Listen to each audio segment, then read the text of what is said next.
നമസ്കാരം. ആദ്യം നോക്കാം ഈ മണിക്കൂറിലെ പ്രധാന വാർത്തകൾ.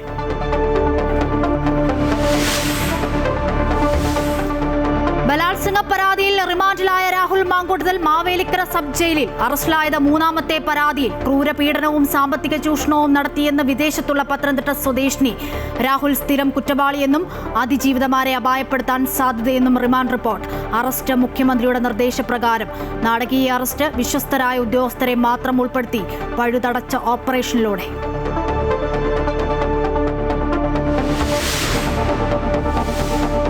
രാഹുൽ മാങ്കൂട്ടത്തിലിനെ അയോഗ്യനാക്കാൻ നിയമോപദേശം തേടുമെന്ന് speaker. Arrest ethics and privilege committee പരിശോധിക്കും. രാഹുലിന് പിന്തുണയും സംരക്ഷണവും ഒരുക്കുന്നത് കോൺഗ്രസ് എന്ന് CPM. MLA സ്ഥാനം രാജിവെക്കണമെന്ന് K. സുരേന്ദ്രൻ. അയോഗ്യത പ്രമേയം വന്നാൽ അപ്പോൾ ആലോചിക്കുമെന്ന് VD സതീശൻ. രാഹുലിനെതിരെ പ്രതിഷേധിച്ച് DYFI യുവമോർച്ചയും.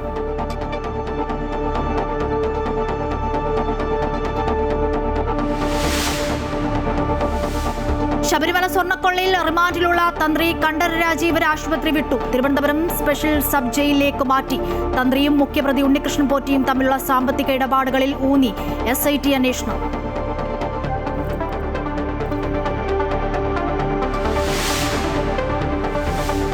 കേരളത്തിൽ BJP മുഖ്യമന്ത്രി ഉണ്ടാകുന്നതാണ് പ്രധാന ലക്ഷ്യമെന്ന് പ്രഖ്യാപിച്ച അമിത്ഷാ. ശബരിമല സ്വർണ്ണക്കൊള്ളയിൽ നിഷ്പക്ഷ അന്വേഷണം നടത്താൻ LDF-നും UDF-നും കഴിയില്ലെന്ന് വിമർശനം.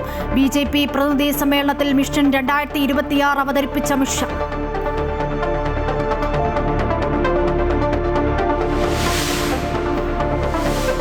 അമേരിക്ക ആക്രമണം നടത്തിയാൽ കനത്ത തിരിച്ചടി ഉണ്ടാകുമെന്ന് ഡൊണാൾഡ് ട്രംപിന് ഇറാന്റെ മുന്നറിയിപ്പ്. ഇറാനിൽ പ്രതിഷേധിക്കുന്ന ജനങ്ങൾക്ക് നേരെ നടപടിയെടുത്താൽ ഇടപെടുമെന്ന് ഡൊണാൾഡ് ട്രംപിന്റെ അന്ത്യശാസനം. രാജ്യത്തെ പ്രതിഷേധം ആളിക്കത്തിക്കുന്നതിന് പിന്നിൽ US എന്ന് ഇറാൻ.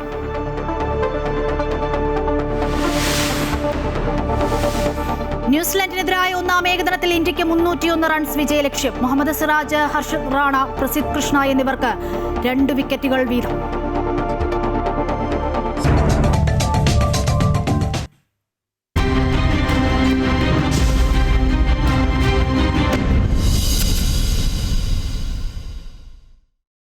വാർത്തകൾ വിശദമായി നോക്കാം. മൂന്നാമത് ലൈംഗിക പീഡന കേസിൽ അറസ്റ്റിലായ പാലക്കാട് MLA രാഹുൽ മാങ്കൂട്ടത്തിലിനെ 14 ദിവസത്തേക്ക് കോടതി റിമാൻഡ് ചെയ്തു.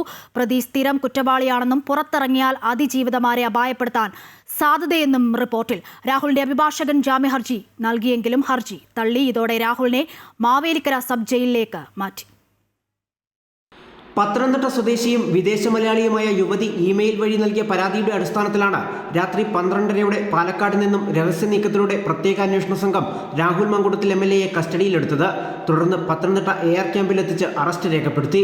Palakkad SP G. പൂങ്കടലിയുടെ നേതൃത്വത്തിൽ ചോദ്യം ചെയ്ത ശേഷം പത്തനംതിട്ട ജനറൽ ആശുപത്രിയിൽ എത്തിച്ച് വൈദ്യപരിശോധന പൂർത്തിയാക്കി. കേസിന്റെ ഭാഗമായി രാഹുലിന്റെ രക്തസാമ്പിളുകളടക്കം ശേഖരിച്ചു.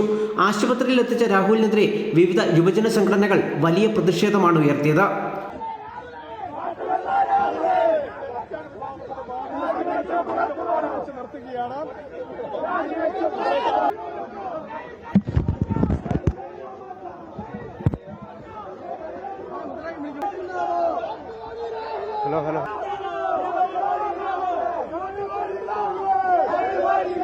ഉച്ചയോടെയാണ് പത്തനംതിട്ട ജില്ലാ ജുഡീഷ്യൽ മജിസ്ട്രേറ്റിന് മുൻപാകെ ഹാജരാക്കിയത്. പീഡന പരാതിയിൽ ദേഹോപദ്രവം, സാമ്പത്തിക ചൂഷണം, നിർബന്ധിത ഗർഭചിത്രം അടക്കമുള്ള ഗുരുതര ആരോപണങ്ങളുണ്ട്. ഇതിന്റെ ഭാഗമായി IPC 376, 506 വകുപ്പുകളാണ് രാഹുലിന് മേൽ ചുമത്തിയിട്ടുള്ളത്. രാഹുൽ സ്ഥിരം കുറ്റവാളിയെന്നും അന്വേഷണവുമായി സഹകരിക്കുന്നില്ല എന്നും അതിജീവിതമാരെ അപായപ്പെടുത്താൻ സാധ്യതയെന്നും റിമാൻഡ് റിപ്പോർട്ടിൽ ചൂണ്ടിക്കാണിക്കുന്നു. അതേസമയം ജാമ്യ ഹർജിയുമായി മുന്നോട്ടു പോകുമെന്ന് രാഹുലിന്റെ അഭിഭാഷകൻ അറിയിച്ചു. Why should a person be arrested if he is available for interrogation? ഒളിവിൽ പോയെന്ന് ആരാ പറഞ്ഞേ? When a person files an anticipatory bail application before the High Court, what does it mean? It means you are subjecting yourself to the custody of the court. ആണോ അല്ലേ? Then how can you say that അയാൾ ഒളിവിൽ പോയെന്ന്? ഞാൻ കോടതിയിലൊരു എന്നെ കള്ള പരാതിയുടെ പേരിൽ എന്നെ പോലീസ് പിന്തുടർന്ന് അറസ്റ്റ് ചെയ്യാൻ പോകുന്നു. കോടതി പറയുന്ന ഏത് നിർദ്ദേശത്തിലും ഞാൻ അനുസരിക്കാൻ തയ്യാറാണെന്ന് പറഞ്ഞ് ഞാൻ കോടതിയിലൊരു അപേക്ഷ കൊടുത്തു കഴിഞ്ഞാൽ how can you say that I am absconding? ആദ്യ ബലാത്സംഗ കേസിൽ ഹൈക്കോടതി രാഹുലിന്റെ അറസ്റ്റ് തടഞ്ഞിരുന്നു. രണ്ടാം കേസിൽ ജനുവരി 21 വരെ വിചാരണ കോടതി മുൻകൂർ ജാമ്യം അനുവദിക്കുകയും ചെയ്തിരുന്നു. ഇതിനിടെയാണ് രാഹുലിനെതിരെ മൂന്നാം പരാതി ലഭിച്ചത്. മുഖ്യമന്ത്രിക്ക് ലഭിച്ച പരാതി ക്രൈംബ്രാഞ്ചിന് കൈമാറുകയായിരുന്നു. അമൃത ന്യൂസ്, പത്തനംതിട്ട. രാഹുൽ മാങ്കൂട്ടത്തിൽ MLAക്ക് പൂട്ടുവീണത് അർദ്ധരാത്രിയിൽ. കഴിഞ്ഞ ദിവസം രാത്രി 12:30 പാലക്കാട് KPM റീജൻസിയിൽ നിന്നും രാഹുലിനെ പോലീസ് കസ്റ്റഡിയിലെടുത്തത് നാടകീയമായി. മൂന്നാമത്തെ ബലാത്സംഗ കേസിലാണ് രാഹുൽ റിമാൻഡിലാകുന്നത്. പത്തനംതിട്ട സ്വദേശിനിയുടെ പരാതിയിൽ അതീവ രഹസ്യമായിട്ടായിരുന്നു അന്വേഷണ സംഘം രാഹുലിനെ പാതിരാത്രിയിൽ കസ്റ്റഡിയിലെടുത്തത്. വിദേശത്തുള്ള യുവതിയുടെ പരാതി ഇമെയിൽ വഴിയാണ് മുഖ്യമന്ത്രിക്ക് ലഭിച്ചത്. പിന്നീട് വീഡിയോ കോൾ വഴി യുവതിയുടെ മൊഴിയെടുത്തു. പരാതിക്കാരി അയച്ച വൈകാരികമായ ശബ്ദ സന്ദേശം മുഖ്യമന്ത്രി കേട്ടതോടെയാണ് DGPക്ക് അടിയന്തര നിർദ്ദേശം നൽകിയത്. രാഹുൽ പുറത്തു നിൽക്കുന്നത് തന്റെ കുടുംബത്തിന് ഭീഷണിയാണെന്നും അറസ്റ്റ് വൈകുന്നതിൽ വലിയ ആശങ്കയുണ്ടെന്നും സന്ദേശത്തിൽ പരാതിക്കാരി വ്യക്തമാക്കിയിരുന്നു. തുടർന്ന് സ്റ്റേറ്റ് ക്രൈംബ്രാഞ്ച് നടപടികൾ സ്വീകരിക്കുകയായിരുന്നു. സ്റ്റേറ്റ് ക്രൈംബ്രാഞ്ചിന്റെ നേരിട്ടുള്ള മേൽനോട്ടത്തിലാണ് കേസ് മുന്നോട്ടു പോയത്. ലോക്കൽ പോലീസിലേക്ക് ഒരു വിവരവും എത്തിയിരുന്നില്ല. പ്രത്യേക അന്വേഷണ സംഘത്തലവ AIG പൂങ്കുഴലിയുടെ നേതൃത്വത്തിലാണ് അന്വേഷണം മുന്നോട്ടു പോകുന്നത്. ചോദ്യം ചെയ്യലിൽ ശാസ്ത്രീയമായ തെളിവുകൾക്ക് മുൻപിൽ രാഹുൽ പതറുന്ന കാഴ്ചയാണ് പത്തനംതിട്ട AR ക്യാമ്പിൽ കണ്ടത്. ചോദ്യം ചെയ്യലിന്റെ ആദ്യഘട്ടത്തിൽ അതീവ ആത്മവിശ്വാസത്തോടെയും പുഞ്ചിരിയോടെയുമാണ് രാഹുൽ മറുപടി നൽകിയത്. ബലാത്സംഗത്തിനും ശാരീരിക മാനസിക പീഡനത്തിനും പുറമെ ഗർഭഛിദ്രത്തിന് പ്രേരിപ്പിക്കലടക്കം ഞെട്ടിക്കുന്നതും സമാന സ്വഭാവത്തിലുള്ളതുമാണ് കുറ്റങ്ങൾ. പ്രതി അന്വേഷണത്തോട് സഹകരിക്കുന്നില്ലെന്നും ഫോൺ ലോക്കടക്കം മാറ്റാൻ വിസമ്മതിച്ചതായും റിപ്പോർട്ടിൽ പോലീസ് വ്യക്തമാക്കുന്നു. രാഹുൽ വിവാഹം കഴിക്കാമെന്ന് പ്രലോഭിപ്പിച്ച് ബലാത്സംഗം ചെയ്തുവെന്നും തിരുവല്ലയിലെ ഹോട്ടലിൽ വിളിച്ചുവരുത്തിയായിരുന്നു പീഡനമെന്നും റിമാൻഡ് റിപ്പോർട്ടിലുണ്ട്. ആഡംബര ഹോട്ടലിൽ റൂമിലേക്ക് കയറ്റിയതിനു പിന്നാലെ ക്രൂരമായി പീഡിപ്പിക്കുകയും ചെയ്തു. പിന്നീട് ക്രൂരമായി മർദ്ദിച്ചുവെന്നും റിമാൻഡ് റിപ്പോർട്ടിൽ പറയുന്നു. പാലക്കാട്ടെ ഫ്ളാറ്റ് രാഹുൽ ഒഴിഞ്ഞതോടെ KPM ഹോട്ടലിലാണ് മാങ്കൂട്ടത്തിൽ താമസിച്ചു വന്നിരുന്നത്. KPM ഹോട്ടലിലെ മുറി പോലീസ് നിരീക്ഷണത്തിലാണുള്ളത്. രാഹുലിനെതിരെ പഴുതടച്ച നീക്കമാണ് ഉദ്യോഗസ്ഥർ നടത്തിയത്. പൂങ്കഴലിയുടെ നേതൃത്വത്തിൽ പുതിയ കേസ് മുന്നോട്ടു പോകുമ്പോൾ മൊഴി നൽകാൻ യുവതി വിദേശത്തു നിന്നും ഉടനെത്തുമെന്നാണ് സൂചന. വിവാഹിതയായ 31 വയസ്സുകാരിയായ പരാതിക്കാരി വിദേശത്താണ് താമസിക്കുന്നത്. News desk Amrita news. നിയമത്തിന്റെ കണ്ണിൽ എല്ലാവരും തുല്യരാണെന്ന സ്പീക്കർ AN ഷംസീർ. ആദ്യമായാണ് ഒരു നിയമസഭാ സാമാജികനെതിരെ ഇത്തരത്തിൽ നിരന്തരമായ പരാതികൾ ഉയരുന്നത്. രാഹുലിനെ അയോഗ്യനാക്കുന്നതിൽ നിയമോപദേശം തേടുമെന്നും സ്പീക്കർ പറഞ്ഞു. പ്രിവിലേജ് ആൻഡ് എത്തിക്സ് കമ്മിറ്റിക്ക് ഞങ്ങൾ മൂവ് ചെയ്യും. ഇത് സ്വാഭാവികമായി ഇത് ആദ്യമായിട്ടാണ് ഇത്തരം ഒരു ഗുരുതരമായ ആരോപണം. വെറുമല്ല, തുടർച്ചയായ ആരോപണങ്ങൾ വന്നുകൊണ്ടിരിക്കുകയാണ്. തുടർച്ചയായ ആരോപണങ്ങൾ വന്ന പശ്ചാത്തലത്തിൽ പ്രിവിലേജ് ആൻഡ് എത്തിക്സ് കമ്മിറ്റിക്ക് ഞങ്ങൾ മൂവ് ചെയ്യും. പരാതി കിട്ടിയാൽ മാത്രമാണ്. അത് പരാതി ലഭിക്കുമോ ചില ആൾ വിളിച്ച് ചോദിച്ചിട്ടുണ്ട് MLAമാർ. അപ്പോൾ അത് സ്വാഭാവികമായിട്ടും ഞങ്ങൾ ആ നിലയിൽ മൂവ് ചെയ്യും. പിന്നെ ഡിസ്ക്വാളിഫിക്കേഷനും മറ്റു കാര്യങ്ങളും അത് ലീഗൽ പോയിന്റ് ലീഗൽ എക്സ്പേർട്സുമായി ഞങ്ങൾ ചർച്ച ചെയ്യും. ഇത് ഇത്തരം ഒരു പശ്ചാത്തലത്തിൽ ഡിഫക്ഷന് സാധ്യതയുണ്ടോ എന്നുള്ളത് ലീഗൽ എക്സ്പേർട്സുമായി ചർച്ച ചെയ്തതിനു ശേഷം തീരുമാനിക്കും. രാഹുൽ മാങ്കൂട്ടത്തിലിനെ പാർട്ടിയിൽ നിന്നും പുറത്താക്കിയതാണെന്നും അതിനാൽ MLA സ്ഥാനം രാജിവെക്കണമെന്നാവശ്യപ്പെടാൻ കോൺഗ്രസിന് അധികാരമില്ലെന്നും പ്രതിപക്ഷ നേതാവ് VD സതീശൻ. നിയമസഭയിൽ രാഹുലിനെ അയോഗ്യനാക്കാൻ പ്രമേയം വന്നാൽ അപ്പോൾ ആലോചിക്കുമെന്നും VD സതീശൻ പറഞ്ഞു. അത് ഞങ്ങൾക്ക് ആവശ്യപ്പെടാനുള്ള അധികാരം ഞങ്ങൾക്കില്ലല്ലോ. ഞങ്ങളുടെ പാർട്ടിയിലല്ലല്ലോ അദ്ദേഹം. ഞങ്ങളുടെ പാർട്ടിയിലല്ലല്ലോ, പുറത്തല്ലേ. ഞങ്ങളെങ്ങനെയാണ് ആവശ്യപ്പെടുന്നത്? ഞങ്ങൾക്ക് ആവശ്യപ്പെടാനുള്ള അധികാരം ഞങ്ങൾക്കില്ല. ഞങ്ങളുടെ പാർട്ടിയിൽ നിന്ന് പുറത്താണ് നിൽക്കുന്നത്. നിയമത്തിന്റെ വഴിക്ക് പോകും. ഈ കാര്യത്തിലൊക്കെ എന്റെ നിലപാട് കേരളത്തിലെ ഓരോ കുഞ്ഞുങ്ങൾക്കും അറിയാലോ. പിന്നെ നിങ്ങൾ എന്തിനാ എന്നോട് ചോദിക്കുന്നു? നിങ്ങൾക്കറിയാലോ. ഇതിന്റെ പേരിൽ എന്തുമാത്രം വ്യക്തിപരമായി വേട്ടയാടപ്പെട്ട ഒരാളാണ് ഞാൻ അപ്പൊന്നും കുലുങ്ങിയില്ലല്ലോ. ഞാൻ നിങ്ങളോട് പറഞ്ഞല്ലോ എന്റെ നിലപാട് എന്തിനാ നിങ്ങൾ ചോദിക്കുന്നത്? എന്റെ നിലപാട് കേരളത്തിലെ കുഞ്ഞുങ്ങളോട് ചോദിച്ചാൽ ഇക്കാര്യത്തിലുള്ള എന്റെ നിലപാട് പറയും. ഇപ്പൊ ഞാൻ എന്ത് വേറെ നോ കമന്റ്സ്. ഞാൻ ഇനി ഒന്നും പറയാനില്ല. രാഹുലിനെ ഇപ്പോൾ അറസ്റ്റ് ചെയ്തത് സർക്കാരിന് വേറെ വഴിയില്ലാത്തതുകൊണ്ടെന്ന് BJP നേതാവ് K സുരേന്ദ്രൻ. ആഭ്യന്തര വകുപ്പിൽ നിന്നും കോൺഗ്രസിൽ നിന്നും രാഹുലിന് സഹായം ലഭിച്ചിട്ടുണ്ടെന്നും സംസ്ഥാനത്ത് സ്ത്രീ സുരക്ഷയില്ല എന്നതിന്റെ തെളിവാണിതെന്നും K സുരേന്ദ്രൻ പറഞ്ഞു. ഞങ്ങൾ ആദ്യം മുതലേ പറഞ്ഞിരുന്നു, ഇതൊരു ഒറ്റപ്പെട്ട കേസല്ല, ഇതൊരു സംഘടിതമായിട്ടുള്ള കുറ്റകൃത്യമാണ്. ഒട്ടേറെ കോൺഗ്രസ് നേതാക്കൾക്ക് പ്രത്യക്ഷമായും പരോക്ഷമായും ഈ കേസുമായി ബന്ധമുണ്ട്. 15ലധികം പരാതികൾ മുഖ്യമന്ത്രിയുടെ ഓഫീസിൽ തന്നെ കെട്ടിക്കിടക്കുകയാണ്.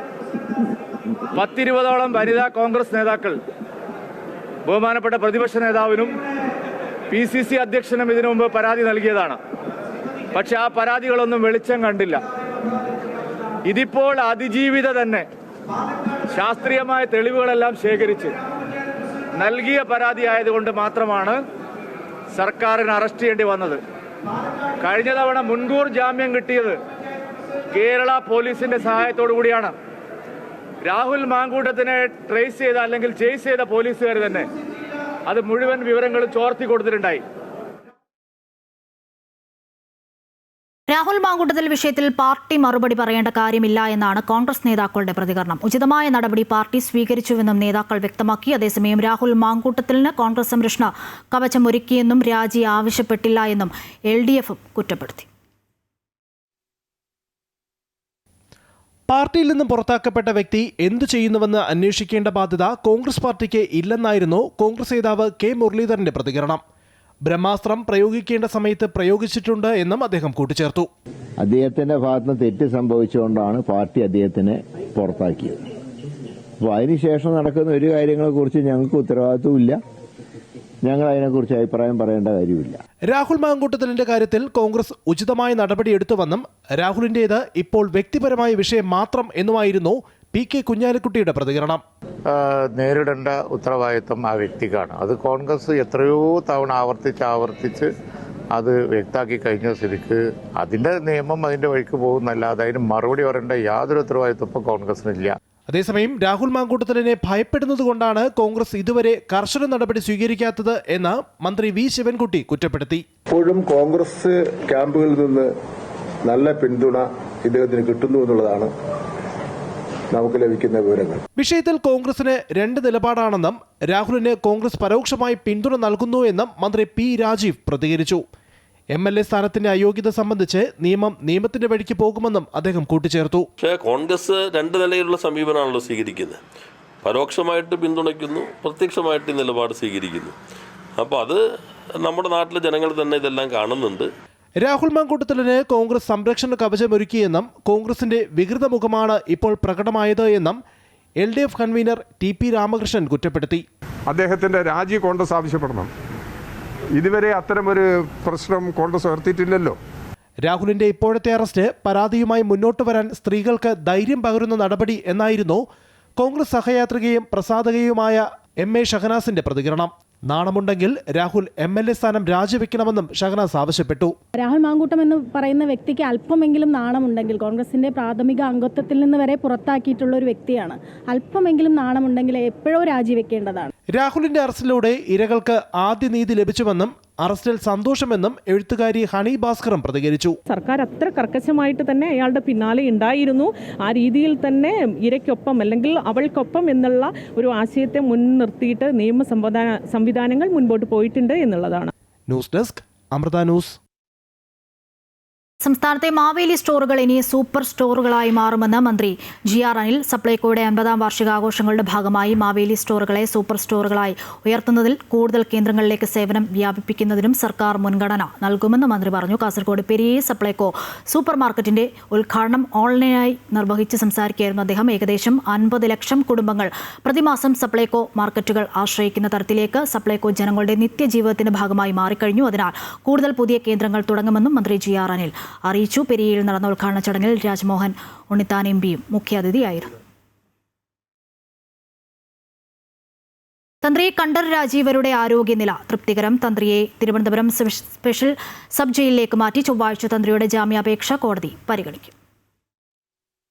ശബരിമല സ്വർണ്ണക്കൊള്ളയിൽ അറസ്റ്റിലായ തന്ത്രി കണ്ഠര രാജീവരുടെ ആരോഗ്യനില വഷളായതിനെ തുടർന്ന് ഇന്നലെയാണ് തിരുവനന്തപുരം മെഡിക്കൽ കോളേജ് ആശുപത്രിയിലെ തീവ്രപരിചരണ വിഭാഗത്തിൽ പ്രവേശിപ്പിച്ചത്. അവിടെ നിന്ന് തന്ത്രിയുടെ ECG അടക്കമുള്ളവ പരിശോധിച്ചു. ഹൃദയ സംബന്ധമായ പ്രശ്നങ്ങൾ അറിയാനുള്ള ഡ്രോപ്പ് ടെസ്റ്റും നടത്തി. ഫലം വന്നപ്പോൾ ഡ്രോപ്പ് ടെസ്റ്റിൽ ഡോക്ടർമാർ ചില പ്രശ്നങ്ങൾ കണ്ടെത്തിയിരുന്നു. ഇതിൽ കൂടുതൽ പരിശോധനകൾ നടത്താനായാണ് തന്ത്രിയെ മെഡിക്കൽ കോളേജിലേക്ക് മാറ്റിയത്. 24 മണിക്കൂർ നേരത്തെ നിരീക്ഷണം പൂർത്തിയാക്കി തന്ത്രിയുടെ ആരോഗ്യസ്ഥിതിയിൽ മാറ്റമുണ്ട് എന്ന് ഉറപ്പുവരുത്തിയതിനു ശേഷമാണ് തിരുവനന്തപുരം സ്പെഷ്യൽ സബ് ജയിലിലേക്ക് തന്ത്രിയെ മാറ്റുന്നത്. തന്ത്രിക്കായി ഉടൻ SIT കസ്റ്റഡി അപേക്ഷ നൽകും. സാമ്പത്തിക ഇടപാടുകളിലൂന്നിയായിരിക്കും SITയുടെ അന്വേഷണം. ചൊവ്വാഴ്ചയാണ് തന്ത്രിയുടെ ജാമ്യാപേക്ഷ കോടതി പരിഗണിക്കുന്നത്. EDയും പ്രതികൾക്കായി കസ്റ്റഡി അപേക്ഷ നൽകും. അമൃത ന്യൂസ്, തിരുവനന്തപുരം. അതേസമയം ശബരിമല തന്ത്രി കണ്ഠർ രാജീവരുടെ വീട്ടിൽ SIT പരിശോധനയിൽ കസ്റ്റഡിയിലെടുത്ത ബാങ്ക് രേഖകളും തന്ത്രിയുടെ സ്വകാര്യ ഡയറികളും മാത്രം. വിലപിടിപ്പുള്ള 8 മണിക്കൂർ നീണ്ട പരിശോധനയിൽ കസ്റ്റഡിയിലെടുത്തില്ല. ശനിയാഴ്ച ഉച്ചതിരിഞ്ഞ് 3 മണി മുതൽ ആരംഭിച്ച പരിശോധന രാത്രി ഏറെ വൈകിയും തുടർന്നിരുന്നു. DYSP സുരേഷ് ബാബുവിന്റെ നേതൃത്വത്തിലുള്ള പ്രത്യേക അന്വേഷണ സംഘമാണ് തന്ത്രി കണ്ഠർ രാജീവരുടെ വീട്ടിലെ പരിശോധന നടത്തിയത്. തന്ത്രിയായാലും മന്ത്രിയായാലും നിയമത്തിന്റെ മുൻപിൽ ഒരുപോലെയാണെന്ന് മന്ത്രി വി ശിവൻകുട്ടി. ശബരിമല സ്വർണ്ണക്കൊള്ളയിൽ അന്വേഷണം ശരിയായ ദിശയിലാണ് മുന്നോട്ടു പോകുന്നത്. ശബരിമലയിൽ തന്ത്രി നടത്തിയത് അമ്പലക്കൊള്ളയാണ്. അതിനെ ആരും ന്യായീകരിക്കേണ്ടതില്ലെന്നും തന്ത്രിമാരെ തൊട്ടപ്പോൾ BJPക്ക് കൊണ്ടെന്നും മന്ത്രി പറഞ്ഞു. പ്രത്യേക അന്വേഷണ സംഘത്തിന്റെ അന്വേഷണം ശരിയായ ദിശയിലാണ് പോകുന്നു എന്നുള്ളതാണ് ഞങ്ങളുടെ അഭിപ്രായം. കോടതിയുടെ പരിപൂർണമായ നിരീക്ഷണത്തിലാണ് മുന്നോട്ട് പോകുന്നത്. ഇവിടെ തന്ത്രിയായിരുന്നാലും മന്ത്രിയായിരുന്നാലും ആരായിരുന്നാലും നിയമത്തിന്റെ മുന്നിലും കോടതി നിയോഗിച്ച അന്വേഷണ കമ്മീഷന്റെ തീരുമാനപ്രകാരം കാര്യങ്ങൾ മുന്നോട്ട് പോട്ടെ. നമുക്ക് ഇപ്പോ തന്ത്രിയെല്ലാം അറസ്റ്റ് ചെയ്തതോടുകൂടി എന്താ ഒരു കാര്യം ബോധ്യപ്പെടുന്നത്? ഈ തന്ത്രിയിൽ എത്രയും നാള് കേരളത്തിലെ ജനങ്ങളെ കബളിപ്പിക്കല്ലായിരുന്ന, കേരളത്തിലെ ജനങ്ങളെ പറ്റിച്ചുകൊണ്ട് കോടിക്കണക്കിന് രൂപ വരുമാനമുള്ള ഒരു സ്ഥാപനത്തിന്റെ അതിന്റെ ഒരു ഭരണത്ത് നിൽക്കുന്ന ആളിനേക്കാൾ മുകളിലുള്ള ഒരാളായിട്ടാണ് ഭരണം നടത്തിക്കൊണ്ടിരിക്കുകയായിരുന്നല്ലോ. അപ്പം അമ്പലക്കൊള്ള നടത്തിക്കൊണ്ടിരിക്കുകയായിരുന്നു. അതിനൊന്നും ന്യായീകരിക്കാൻ വേണ്ടി ആരും വരണ്ട.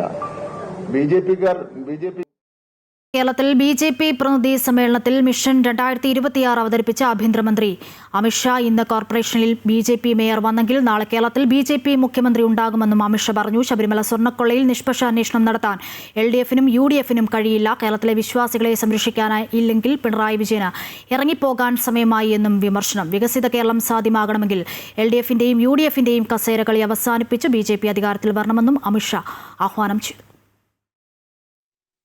NDAയുടെ നിയമസഭാ തിരഞ്ഞെടുപ്പ് പ്രചാരണത്തിന് തുടക്കമിടാനാണ് ആഭ്യന്തരമന്ത്രി അമിത്ഷാ തലസ്ഥാനത്തെത്തിയത്. പ്രതിനിധി സമ്മേളനത്തിൽ മിഷൻ 2026 അവതരിപ്പിച്ച അമിത്ഷാ BJP മുഖ്യമന്ത്രി കേരളത്തിൽ വരികയാണ് പ്രധാന ലക്ഷ്യമെന്ന് ആഹ്വാനം ചെയ്തു. വികസിത കേരളം സാധ്യമാകണമെങ്കിൽ LDFന്റെയും UDFന്റെയും കസേരകളി അവസാനിപ്പിച്ച് BJP അധികാരത്തിലെത്തണം. ശബരിമല തന്നെയാണ് NDA പ്രധാന പ്രചാരണ വിഷയമാക്കുന്നതെന്ന് അമിത്ഷായുടെ ഓരോ വാക്കുകളിലും വ്യക്തമായിരുന്നു.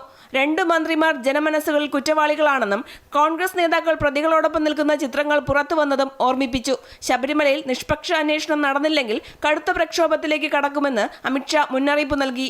मैं आज मुख्यमंत्री केरल को कहने आया हूं, सबरीमाला के अंदर आपने देवस्थान का जो खजाना चोरी हुआ है वो सिर्फ केरल के लोगों की आस्था का सवाल नहीं है. पूरे देश के लोग बड़ी शंका के साथ आपको देख रहे हैं. ജമാഅത്തെ ഇസ്ലാമിയുടെയും പോപ്പുലർ ഫ്രണ്ടിന്റെയും SDPIയുടെയും വോട്ട് ബാങ്കുകളുടെ അടിസ്ഥാനത്തിലാണ് LDFും UDFും പ്രവർത്തിക്കുന്നതെന്ന് അമിത്ഷാ ആരോപിച്ചു. തടിയിൽ തീർത്ത അയ്യപ്പ വിഗ്രഹം BJP സംസ്ഥാന നേതൃത്വം അമിത്ഷായ്ക്ക് സമ്മാനിച്ചു. അമൃത ന്യൂസ്, തിരുവനന്തപുരം. BJP പ്രവേശനവുമായി ബന്ധപ്പെട്ട S രാജേന്ദ്രനെ തള്ളിപ്പറയാതെ CPM ഇടുക്കി ജില്ലാ സെക്രട്ടറി CV വർഗീസ്. CPMന് ഉത്കണ്ഠയില്ല. BJPയിലേക്ക് പോകുമെന്നോ CPM വിടുമെന്നോ രാജേന്ദ്രൻ പറഞ്ഞിട്ടില്ല. ചർച്ച നടത്തിയതുകൊണ്ട് BJPയിലേക്ക് പോകുമെന്നല്ല അർത്ഥം. വ്യക്തിപരമായ കാര്യങ്ങൾക്ക് വേണ്ടിയാണ് രാജീവ് ചന്ദ്രശേഖരനെ കണ്ടതെന്നാണ് രാജേന്ദ്രൻ തന്നോട് പറഞ്ഞത്. ഇപ്പോൾ നടക്കുന്നത് തെരഞ്ഞെടുപ്പ് സ്റ്റണ്ട് മാത്രമെന്നും CV വർഗീസ് ഇടുക്കിയിൽ പറഞ്ഞു. BJPയിലേക്ക് പോകുന്നതെന്നാണ് പറയുന്നത്. ഇപ്പൊ പഴയൊരു CPM MLA തന്നെ BJPയിലേക്ക് പോവാണെന്ന് പരസ്യമായി പ്രഖ്യാപിച്ചല്ലോ. അദ്ദേഹം പറഞ്ഞു, ഞാൻ BJP സംസ്ഥാനക്കാരുമായി കണ്ടു, സംസാരിച്ചു, അവരാണ് തീരുമാനിക്കേണ്ടതെന്ന് പറഞ്ഞു. അതിന്റെ അടിസ്ഥാനത്തിൽ പോകുന്നു എന്ന അർത്ഥത്തിലേക്ക് രാജേന്ദ്രൻ അപ്പൊ തീരുമാനിച്ചു കഴിഞ്ഞു. രാജ്യത്തിന്റെ നിലപാട് പറയട്ടെ. രാജേന്ദ്രനോട് ചോദിച്ചോ ആരും കണ്ട് നിങ്ങളുടെ വാർത്ത കണ്ടപ്പോഴാണ് നമ്മൾ അറിയുന്നത്. വളരെ വ്യക്തമായി രാജേന്ദ്രൻ പറഞ്ഞുകൊണ്ട് രാജീവ് ചന്ദ്രശേഖരുമായിട്ട് സംസാരിച്ചു. ഒരാളുമായിട്ട് സംസാരിച്ചതിന്റെ അടിസ്ഥാനത്തിൽ ഉടനെ പെട്ടെന്ന് പണ്ട് ജാവേക്കറെ കണ്ടപ്പോ ഇതുപോലെ ഇപ്പൊ തന്നെ വിട്ടുപോയിരിക്കുന്നു പറഞ്ഞില്ലേ? അല്ല, അങ്ങനെയല്ല അദ്ദേഹം പറഞ്ഞത്. ഞാൻ ചില പൊതുവായിട്ടുള്ള ചില ആവശ്യങ്ങൾ BJPക്ക് മുന്നിൽ വെച്ചിട്ടുണ്ട്. അക്കാര്യത്തിൽ തീരുമാനം എടുക്കേണ്ടത് അവരാണ്. അതിനുശേഷം ആ കാര്യത്തിൽ പ്രഖ്യാപനം നടത്തിയ പ്രഖ്യാപനം പറയട്ടെ. അപ്പൊ നമ്മൾ ആലോചിച്ചാൽ പോരെ. ഇപ്പൊ നമ്മളതിനെ ബേജാറാവേണ്ട കാര്യം എന്തിനാ? ഞങ്ങളെ സംബന്ധിച്ചിടത്തോളം ഈ കാര്യത്തിലൊന്നും ബേജാറാവേണ്ട കാര്യമില്ല. കാരണം രാജ്യാന്തരവുമായി ബന്ധപ്പെട്ട കാര്യത്തെ സംബന്ധിച്ച് നേരത്തെ ഞങ്ങൾ വ്യക്തമായി പറഞ്ഞിട്ടുണ്ട്. സർക്കാർ വിരുദ്ധ പ്രതിഷേധങ്ങൾ തുടരുന്ന ഇറാനിൽ അമേരിക്ക ആക്രമണം നടത്തിയാൽ കനത്ത തിരിച്ചടിയുണ്ടാകുമെന്ന് ഡൊണാൾഡ് ട്രംപിന് ഇറാന്റെ മുന്നറിയിപ്പ്. ഇസ്രായേലും മേഖലയിലെ US സൈനിക ആസ്ഥാനങ്ങളിലും ലക്ഷ്യമിടുകയെന്നും ഇറാൻ സ്പീക്കർ മുഹമ്മദ് ബക്വർ ഖാലിബാഹ് പാർലമെന്റിൽ പറഞ്ഞു. US ഇടപെടാനുള്ള സാധ്യതയെക്കുറിച്ച് ഇസ്രായേലും അതീവ ജാഗ്രതയിലാണ്. ഇറാനിൽ ഭരണകൂടത്തിനെതിരെ പ്രതിഷേധിക്കുന്നവർക്ക് പിന്തുണയുമായി അമേരിക്കൻ പ്രസിഡന്റ് ഡൊണാൾഡ് ട്രംപ് വീണ്ടും രംഗത്ത് വന്നിരുന്നു. ഈ പശ്ചാത്തലത്തിലാണ് ഇസ്രായേൽ ജാഗ്രത പുലർത്തുന്നത്. ഇറാനിൽ പ്രതിഷേധിക്കുന്ന ജനങ്ങൾക്ക് നേരെ നടപടിയെടുത്താൽ ഇടപെടുമെന്നാണ് ഡൊണാൾഡ് ട്രംപിന്റെ അന്ത്യശാസനം. അതേസമയം രാജ്യത്തെ പ്രതിഷേധം ആളിക്കത്തിക്കുന്നതിന് പിന്നിൽ US ആണെന്നാണ് ഇറാന്റെ നിലപാട്. സംസ്ഥാന കിസ്സിംഗ് ചാമ്പ്യൻഷിപ്പ് വയനാട് ജില്ലാതല മത്സരം ശ്രദ്ധേയമായി. ഇന്റർനാഷണൽ കിസ്സിംഗ് അസോസിയേഷനും അമൃത വിശ്വവിദ്യാപീഠവും ചേർന്നാണ് മത്സരം സംഘടിപ്പിച്ചത്. ജില്ലാതല വിജയികൾ സംസ്ഥാനതല ചാമ്പ്യൻഷിപ്പിലേക്ക് യോഗ്യത നേടി.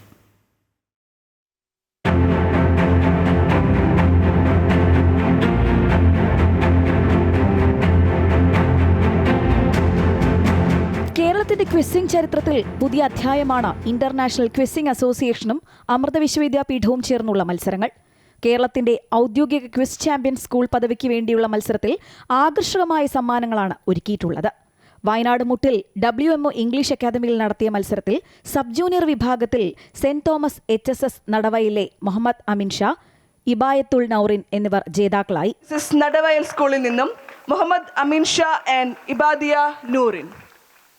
ജൂനിയർ വിഭാഗത്തിൽ GHSS പടിഞ്ഞാറത്തറയുടെ ഉജ്വൽ കൃഷ്ണ SRും ജോൺ CMുമാണ് വിജയികൾ. Ujwal Krishna and John CM ഒന്നാം സ്ഥാനത്തെത്തിയ പടിഞ്ഞാറത്തറ സ്കൂളിന് 20,000 രൂപയുടെ ക്യാഷ് പ്രൈസ് ആണ് സമ്മാനമായി ലഭിക്കുന്നത്. സബ് ജൂനിയർ വിഭാഗത്തിൽ GHSS Panamaram, DePaul public school, GHS Valavayal ടീമുകളും, ജൂനിയർ വിഭാഗത്തിൽ GHSS Perikkallur, MGM HSS Mananthavady, കേന്ദ്രീയ വിദ്യാലയം കൽപ്പറ്റ ടീമുകളും ഫൈനലിലെത്തി. ജില്ലാ പഞ്ചായത്ത് പ്രസിഡന്റ് ചന്ദ്രിക കൃഷ്ണൻ വിജയികൾക്ക് ക്യാഷ് പ്രൈസും ട്രോഫികളും സമ്മാനിച്ചു. 70,000 രൂപയുടെ ക്യാഷ് പ്രൈസുകളാണ് നൽകിയത്. WMO English academy principal Abdul Gafoor Manayil, WMO Wayanad joint secretary Muhammad Shah, എഴുത്തുകാരൻ Haris Nenmeni, WMO administrative officer Saleem PK എന്നിവർ ചടങ്ങിൽ സംസാരിച്ചു. ക്യൂ ഫാക്ടറിയുടെ നേതൃത്വത്തിൽ ദീപക് കെയും ദ്വാരക ഗുരുകുലം കോളേജ് പ്രിൻസിപ്പൽ ഷാജൻ ജോസുമാണ് മത്സരം നിയന്ത്രിച്ചത്. KSRTCയുടെ രജിസ്ട്രേഷൻ നമ്പറാണ് KL 15. അതുപോലെ കേരളത്തിലെ 14 ജില്ലകൾക്കും ഓരോരോ രജിസ്ട്രേഷൻ കോഡുണ്ട്. Starting from team 4 going for it again പറഞ്ഞോ. IQAയിൽ രജിസ്റ്റർ ചെയ്ത വിദ്യാർത്ഥികൾക്കായി 18 ലക്ഷം രൂപയുടെ സമ്മാനങ്ങളാണ് ഒരുക്കിയിട്ടുള്ളത്. സബ് ജൂനിയർ വിഭാഗം വിജയിക്ക് 1 ലക്ഷം രൂപയും ജൂനിയർ വിഭാഗം വിജയിക്ക് 50,000 രൂപയും സമ്മാനമായി ലഭിക്കും. ഏകദേശം 200ഓളം വിദ്യാർത്ഥികൾ ആദ്യത്തെ മത്സരത്തിൽ സ്റ്റേറ്റ് ക്വിസിംഗ് ചാമ്പ്യൻഷിപ്പിന്റെ 2ാമത്തെ എഡിഷനിൽ പങ്കെടുത്തിരിക്കുന്നു. ഒരു വലിയ വിജയമാണ്. അമൃത വിശ്വവിദ്യാപീഠത്തിനും അമൃത TVക്കും IQ ഏഷ്യയ്ക്കും IQ വയനാട് ചാപ്റ്ററിനും ഒരുപാട് ചാരിതാർത്ഥ്യം. ഇനി മുന്നോട്ട്. ജനുവരി 13 തിരുവനന്തപുരത്തും 14 കൊല്ലത്തും 15 പത്തനംതിട്ടയിലും 16 ആലപ്പുഴയിലും IQAയും അമൃത വിശ്വവിദ്യാപീഠവും ചേർന്ന് സംഘടിപ്പിക്കുന്ന ക്വിസ് മത്സരങ്ങൾ നടത്തും. അമൃത ന്യൂസ്, വയനാട്. ഡൽഹിയിൽ നടക്കുന്ന ലോക പുസ്തകമേളയിൽ ശ്രദ്ധ നേടി മാതാമൃതാനന്ദമയി മഠത്തിന്റെ സ്റ്റാൾ. അമ്മയുടെ ആശയങ്ങളും ഉപദേശങ്ങളും പ്രഭാഷണങ്ങളും ഉൾക്കൊള്ളുന്ന നിരവധി പുസ്തകങ്ങളാണ് സ്റ്റാളിൽ ഉള്ളത്. ഈ മാസം 18 വരെ ഭാരത് മണ്ഡപത്തിലാണ് പുസ്തകമേള നടക്കുന്നത്.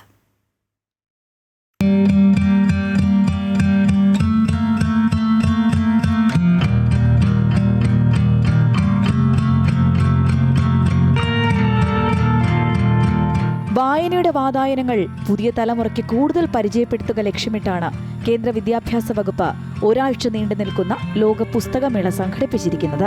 1000-ലധികം പ്രസാധകർ മേളയുടെ ഭാഗമായുണ്ട്. വിദ്യാഭ്യാസ വൈജ്ഞാനിക മേഖലകളിലെ നിരവധി സ്റ്റാളുകൾക്കൊപ്പം ആത്മീയ മേഖലയിലെ സ്റ്റാളുകളും ഉണ്ട്. ഇതിലേറ്റവും പ്രധാനപ്പെട്ടത് മാതാ അമൃതാനന്ദമയി മഠത്തിന്റെ ഈ സ്റ്റാളാണ്.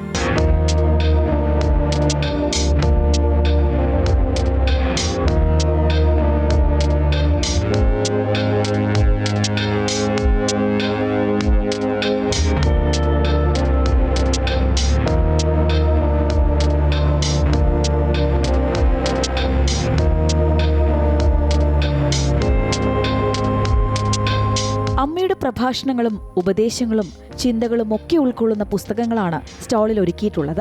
200-ലധികം പുസ്തകങ്ങൾ വിവിധ ഭാഷകളിലായി ഇവിടെയുണ്ട്. അമ്മയുടെ ബയോഗ്രഫി ഉണ്ട്, പിന്നെ സത്യസനാതനം അമ്മയുടെ ബുക്കുണ്ട്, അമ്മയുടെ ശിഷ്യന്മാരുടെ, സ്വാമിമാരുടെ, അമ്മയുടെ ഭക്തന്മാരുടെ പല പല ബുക്സ് ഉണ്ട് ഇവിടെ. അവരുടെ എക്സ്പീരിയൻസസ്, അവരുടെ ജീവിതത്തിൽ എന്താണ് മാറ്റം വന്നത് അതിനെപ്പറ്റി വളരെ ബ്യൂട്ടിഫുൾ ബുക്സ് ഉണ്ട്. അമ്മയുടെ സ്പീച്ചസ്, ഫോർ എക്സാമ്പിൾ അമ്മയുടെ UN അമ്മ സംസാരിച്ചത്, we should try to read as many books as possible, and especially if they are spiritual books. They are good for our mental health, they are good for our spiritual progress. അമ്മയുടെ ഉപദേശങ്ങൾ, അമ്മയുടെ സത്സംഗം അതുണ്ട്, അതിൻ്റെ പുസ്തകങ്ങളുണ്ട്. അമ്മയുടെ കാരുണ്യ പ്രവർത്തനം, അതിനെ പറ്റി കുറേ ഡീറ്റെയിൽസ് ഉണ്ട് ഇതിൽ. അത് 2004 സുനാമി ആയാലും ശബരിമല ക്ലീനിങ് ആയാലും അങ്ങനെ പല പല അമ്മയുടെ ആ കാരുണ്യ പ്രവർത്തനങ്ങൾ അതിനെപ്പറ്റി ഇതിലുണ്ട്. ഐക്യരാഷ്ട്രസഭയിൽ അമ്മ നടത്തിയ പ്രസംഗം ഉൾപ്പെടെ ഉൾപ്പെടുത്തിക്കൊണ്ടുള്ള പുസ്തകങ്ങളും സ്റ്റാളിലുണ്ട്. ആധുനിക തലമുറയ്ക്ക് സനാതനധർമ്മത്തെക്കുറിച്ചും ഈശ്വരചിന്തയെക്കുറിച്ചും പുതിയ ദിശാബോധം നൽകാൻ കഴിയുന്ന നിരവധി പുസ്തകങ്ങളും അമ്മയുടെ നിർദ്ദേശപ്രകാരം മേളയുടെ ഭാഗമാക്കിയിട്ടുണ്ട്. അമ്മയുടെ ശിഷ്യന്മാരായ സന്യാസിശ്രേഷ്ഠരും മറ്റ് പ്രഗത്ഭരായ വ്യക്തിത്വങ്ങളും അമ്മയെക്കുറിച്ച് എഴുതിയ പുസ്തകങ്ങളും സ്റ്റാളിൽ കാണാം. സാംസ്കാരിക സദസ്സുകളും എഴുത്തുകാരുമായുള്ള സംവാദങ്ങളും കുട്ടികൾക്ക് വേണ്ടിയുള്ള പ്രത്യേക പവലീനുകളുമെല്ലാം മേളയുടെ ഭാഗമാണ്. ഡൽഹിയിലെ ഭാരത് മണ്ഡപത്തിലാണ് മേള നടക്കുന്നത്. ഈ മാസം 18-ന് പുസ്തകമേള സമാപിക്കും. അമൃത ന്യൂസ്, ന്യൂഡൽഹി. ഇടുക്കി പീരുമേട്ടിൽ പ്രവർത്തിക്കാതെ കാട് കയറിക്കിടക്കുന്ന തേയിലത്തോട്ടങ്ങൾ വന്യമൃഗങ്ങളുടെ ആവാസ കേന്ദ്രങ്ങളായി മാറുന്നു. ആന, കാട്ടുപോത്ത്, കടുവ, പുലി തുടങ്ങിയവയുടെ സാന്നിധ്യം ഇത്തരം തോട്ടങ്ങളിൽ പതിവാണ്. കാട് മൂടിക്കിടക്കുന്നതിനാൽ ഇവയെ കണ്ടെത്താനും വനപാലകർക്ക് ബുദ്ധിമുട്ടാണ്.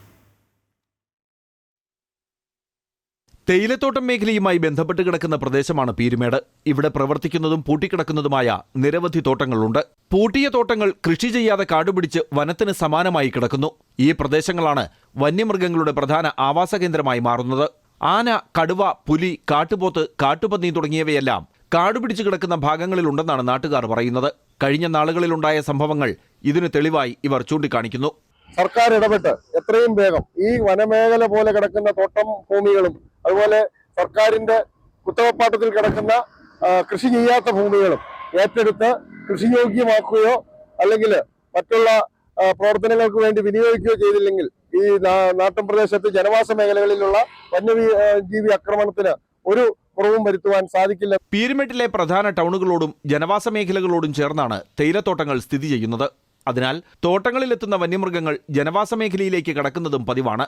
കാടുപിടിച്ച തോട്ടങ്ങൾ വെട്ടിത്തെളിക്കാനും വന്യമൃഗങ്ങളെ നാട്ടിൽ നിന്ന് തുരത്താനും നടപടിയുണ്ടാകണമെന്നാണ് പ്രദേശവാസികളുടെ ആവശ്യം. MC Boban, Amrita news, Idukki. കുട്ടനാടൻ കാർഷിക മേഖലയുടെ രക്ഷയ്ക്കായി 1ാം പഞ്ചവത്സര പദ്ധതി കാലത്ത് നിർമ്മിച്ച തോട്ടപ്പള്ളി സ്പിൽവേ കർഷകരുടെ പേടി സ്വപ്നമായി മാറിയിട്ട് നാളുകൾ ഏറെയായി. സ്പിൽവേയിലെ തകരാറിലായ ഷട്ടറുകൾക്കിടയിലൂടെ കടലിൽ നിന്നും ഉപ്പുവെള്ളം ഇരച്ചു കയറുന്നതോടെ കുട്ടനാടൻ, അപ്പർ കുട്ടനാടൻ കാർഷിക മേഖലയിൽ നെൽകൃഷി പ്രതിസന്ധിയിലാണ്. ജലാശയങ്ങളിൽ ഉപ്പ് നിറഞ്ഞതോടെ 2ാം കൃഷിയുടെ വിളവെടുക്കാറായ പാടശേഖരങ്ങളിൽ വെള്ളം കയറ്റാനാകാത്ത അവസ്ഥയിലാണ് കർഷകർ. തോട്ടപ്പള്ളി സ്പിൽവേയുടെ തകർന്ന ഷട്ടറുകളുടെ നവീകരണത്തിനായി 16.11 കോടിയുടെ പദ്ധതിക്ക് 3 കൊല്ലം മുമ്പ് സർക്കാർ ഭരണാനുമതി നൽകിയിരുന്നു. എന്നാൽ വകുപ്പുകളുടെ ഏകോപനമില്ലായ്മ മൂലം പ്രാഥമിക ജോലികൾ പോലും തുടങ്ങാനായില്ല. പാലത്തിന്റെ ഉറപ്പ് സംബന്ധിച്ച് വെള്ളത്തിനടിയിൽ പഠനം നടത്താൻ ജലസേചന വകുപ്പ് സിവിൽ വിഭാഗത്തിന് നിർദ്ദേശം നൽകിയിരുന്നുവെങ്കിലും നടന്നില്ല. സ്പിൽവേ ഷട്ടറുകളുടെ ഉയരം 50 സെന്റിമീറ്റർ കൂട്ടി നവീകരിക്കാനായിരുന്നു പദ്ധതി. ഇതിലൂടെ കാർഷിക മേഖലയിലേക്ക് ഉപ്പുവെള്ളക്കയറ്റം തടയുകയായിരുന്നു ലക്ഷ്യം. 3 കൊല്ലമായിട്ടും പദ്ധതി നടപ്പാക്കാൻ സർക്കാർ സംവിധാനങ്ങളും താൽപര്യം കാട്ടിയില്ല. മാർച്ച് 31-ന് ഭരണാനുമതിയുടെ കാലാവധി തീരും. ഇതോടെ സ്പിൽവേ നവീകരണം ജലരേഖയാകും. കഴിഞ്ഞ പ്രാവശ്യം തന്നെ ഇങ്ങനെ ഉപ്പുവെള്ളം കയറിയത് 500 കോടിയിലധികം രൂപയുടെ നാശനഷ്ടം ഉണ്ടായിരിക്കുക. കൃഷി ഉപേക്ഷിക്കുവാൻ കർഷകർ നിർബന്ധിതമായിരിക്കുന്ന ഒരു സാഹചര്യമാണ്. ഏറ്റവും അടിയന്തരമായും നമ്മൾ ഈ കരിമണൽ ഖനനം അത് സമ്പൂർണ്ണമായും നിർത്തണം. അതോടൊപ്പം ആ ഷട്ടർ നമ്മുടെ തോട്ടപ്പള്ളി സ്പിൽവേയും അതുപോലെ തണ്ണീർമുക്കം ബണ്ടും അത് നല്ല നിലയിൽ പുതുക്കി പണിതുകൊണ്ട് അത് റെഗുലേറ്റർ സിസ്റ്റമാക്കി മാറ്റിയില്ലെങ്കിൽ ഒരു രീതിയിലും കുട്ടനാടിന് ഉപ്പുവെള്ളത്തെ അതിജീവിച്ച് കൃഷി ചെയ്യാൻ സാധ്യമല്ലാത്ത സാഹചര്യമുണ്ടാകും. 40 ഷട്ടറുകളുള്ള സ്പിൽവേയിലെ 7ാം നമ്പർ ഷട്ടർ പ്രവർത്തിക്കാതായിട്ട് കാലങ്ങളായി. കടലിലെ വേലിയേറ്റത്തിനനുസരിച്ച് ഷട്ടറുകൾ ഉയർത്തുകയും താഴ്ത്തുകയും ചെയ്തില്ലെങ്കിൽ കാർഷിക മേഖലയിൽ ഉപ്പ് നിറയും. വൈദ്യുതീകരണമെല്ലാം തകരാറിലായതിനാൽ താൽക്കാലിക സംവിധാനങ്ങൾ ഒരുക്കിയാണ് ഇപ്പോൾ ഷട്ടറുകൾ പ്രവർത്തിക്കുന്നത്. ഷട്ടറുകളുടെ വിടവുകളിലൂടെയാണ് ഉപ്പുവെള്ളം അകത്തേക്ക് കയറുന്നത്. കാർഷിക മേഖലയിൽ 2ാം കൃഷിയുടെ വിളവെടുപ്പും പുഞ്ചകൃഷിയുടെ ഒരുക്കങ്ങളും തുടങ്ങേണ്ട സമയത്താണ് ഈ ഉപ്പുവെള്ളം കൃഷിക്ക് ഭീഷണിയാകുന്നത്. ഇതോടെ നശിക്കുന്നത് കർഷകരുടെ സ്വപ്നങ്ങൾക്കൊപ്പം കേരളത്തിന്റെ നെല്ലറയായ കുട്ടനാടിന്റെ കാർഷിക പാരമ്പര്യം കൂടിയാണ്. അമൃത ന്യൂസ്, ആലപ്പുഴ.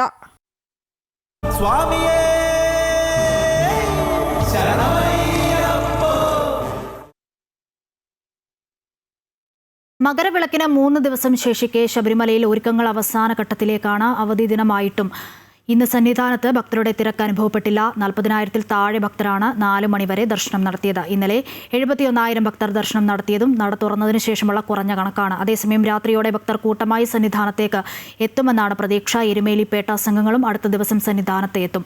മകരവിളക്ക് തൊഴാൻ അന്യസംസ്ഥാനങ്ങളിൽ നിന്നുമുള്ള അയ്യപ്പ ഭക്തർ സന്നിധാനത്ത് തമ്പടിച്ചു തുടങ്ങിയിട്ടുണ്ട്. ഭക്തരുടെ തിരക്ക് നിയന്ത്രിക്കാൻ മകരവിളക്ക് ദിനമായ 14-ന് ആകെ 35,000 ഭക്തർക്കാണ് ദർശനത്തിന് അനുമതിയുള്ളത്. 1.5 ലക്ഷത്തോളം ഭക്തർ സന്നിധാനത്ത് വിളക്ക് ദർശിക്കാൻ എത്തുമെന്നാണ് പോലീസിന്റെയും ദേവസ്വം ബോർഡിന്റെയും കണക്കുകൂട്ടൽ. കർശന സുരക്ഷാ നിർദ്ദേശങ്ങളാണ് പോലീസ് സന്നിധാനത്ത് നൽകിയിട്ടുള്ളത്. ഭക്തിയും മത സൗഹാർദ്ദവും സംഗമിച്ച് എരുമേലി പേട്ടതുള്ളൽ.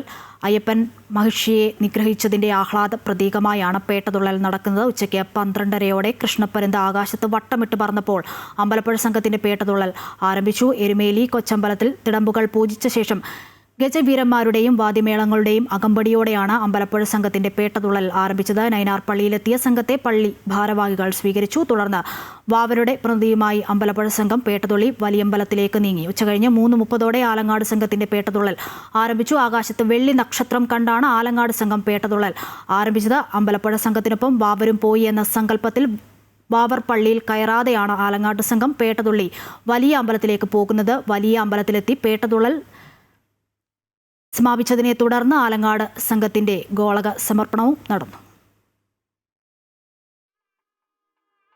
ശബരിമലയിൽ ഇപ്പോൾ ദീപാരാധനയുടെ സമയമാണ്. തത്സമയം